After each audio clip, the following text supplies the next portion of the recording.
Hello, my name is Alexis Oso, and thank you for tuning in to the first episode of Top Tier Talk. Some might know me as just a soccer player, but all grown up, I am a wife, I am a full-time mother, and most importantly, I am a daughter of God. However, more recently, I have taken on being a more vocal anti-porn advocate. After my experience and just everything that, I've learned and gone through countless of studies and research, I know that it's such a taboo and sensitive topic, but it is so wildly normalized in today's society. After experiencing the consequences of not only my own porn addiction, but also others' porn addiction, I dug deeper to understand the true effect that it has on not only our brains, but our kids, our relationships, and just our society as a whole. I have come across just some very interesting facts, and I just wanted to get it out there and share it with the world because I don't think that this topic is talked about enough. Not a lot of people know, but globally, it brings in $97 billion a year. Bringing it a little bit closer to home, California produces 85% of adult content. So that's 4 to 11,000 films and videos and everything just being put out there. Brings in annually $9 to $13 billion.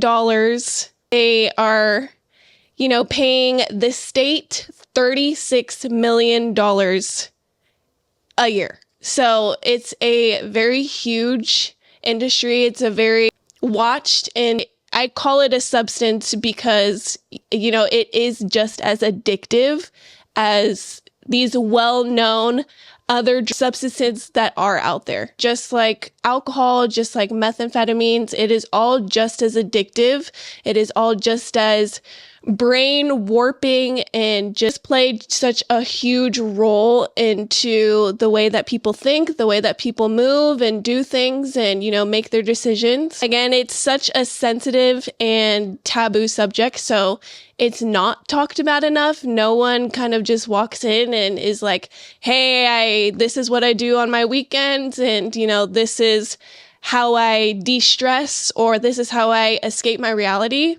This has been such a terror to my life and my family's life, my relationship, and I truly know that this could be terrorizing other people's lives without even realizing it or without even knowing it. And it has such an effect on not only us as individuals, but it does have an effect on our day-to-day lives. It has an effect on our relationships, on our kids, on our minds. And it's not only just men.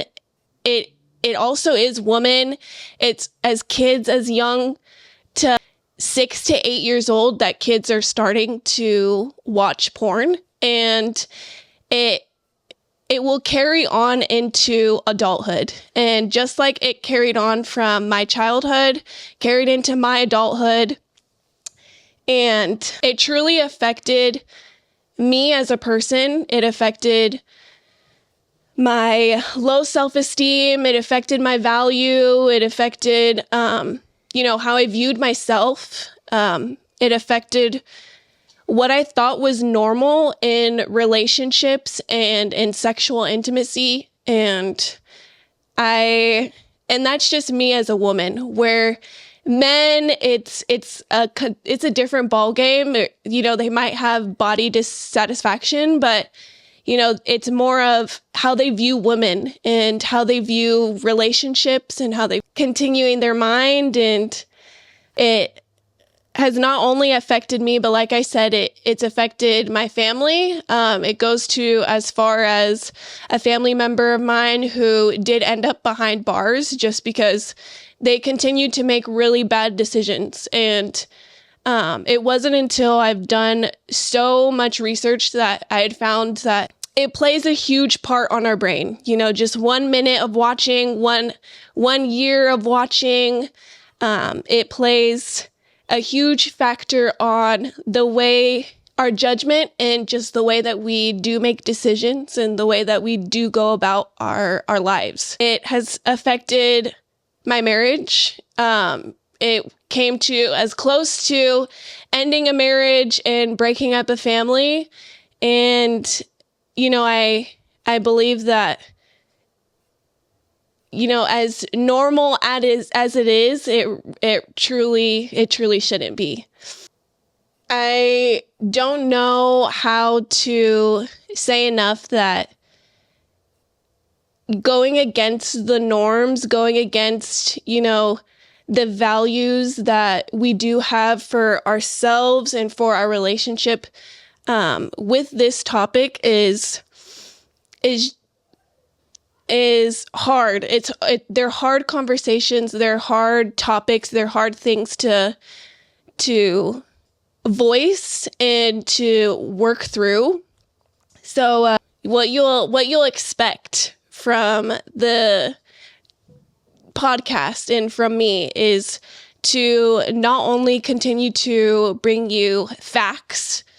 These aren't just opinions. These aren't just things that I've pulled out of thin air. These are thousands of studies that doctors, therapists, other people have done to see exactly how much of effect it does have on us. I'll be diving more into the industry. I'll be diving more into how it does play a huge factor into our relationships. The brain, it's not just adults, it's kids. If we're not dealing with it as adults, then eventually our kids will be dealing with it and going through the same things that we're going through. And I'll be sharing everything that I've learned and everything that I've discovered into this podcast, so that there is more awareness, there is more talk, there is more conversation on, how to go about it and how to navigate it for not only yourself, but maybe it could be happening in your relationship, it could be happening in your family.